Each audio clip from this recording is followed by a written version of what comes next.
এবং আল্লাহ সুবহানাহু ওয়া তাআলা আমাদেরকে দেখিয়েছেন যে একজন ঈমানদার যখন আল্লাহর কাছে আত্মসমর্পণ করে তখন তার আমলটা কেমন হয়। ইব্রাহিম আলাইহিস সালামকে এমন কোনো পরীক্ষা করা হয়েছে যা তিনি উত্তীর্ণ হন নাই, আপনি দেখাতে পারবেন না। যখন আল্লাহ তাকে যেই রকম পরীক্ষা করেছেন প্রত্যেকটা পরীক্ষায় তিনি উন্নত হয়েছেন, পাশ করেছেন।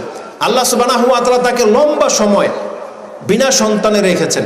70, 80, 90 বছর হয়ে গেছে, তার সন্তান হয়নি, কিন্তু তিনি আল্লাহ থেকে মুখ ফেরাননি। আল্লাহ যখন তাকে সন্তান দিয়েছেন, সেই সন্তানকে বলা হয়েছিল মরুভূমিতে রেখে আসতে, তিনি দ্বিধা করেননি, রেখে আসলেন মরুভূমিতে। সন্তান যখন বড় হলো আল্লাহ তাকে আরো কঠিন পরীক্ষা করলেন, বলছে একে জবাহ করতে হবে। ইব্রাহিম আলাইহিস সালাম সেখানেও ক্ষান্ত হয়নি, তিনি প্রমাণ করে দিয়েছেন যে সত্যি সত্যি তিনি আল্লাহর কাছে আত্মসমর্পণ করেছিলেন। মুহাম্মদুর রাসূলুল্লাহ সাল্লাল্লাহু আলাইহি ওয়াসাল্লামের ঘটনা তো আপনি তাই পাবেন, কিন্তু তারা তো নবী এবং রাসূল, কিন্তু আমাদেরকে আমাদের মতো সাহাবায়ে কেরামদের আদর্শ দেখতে হবে।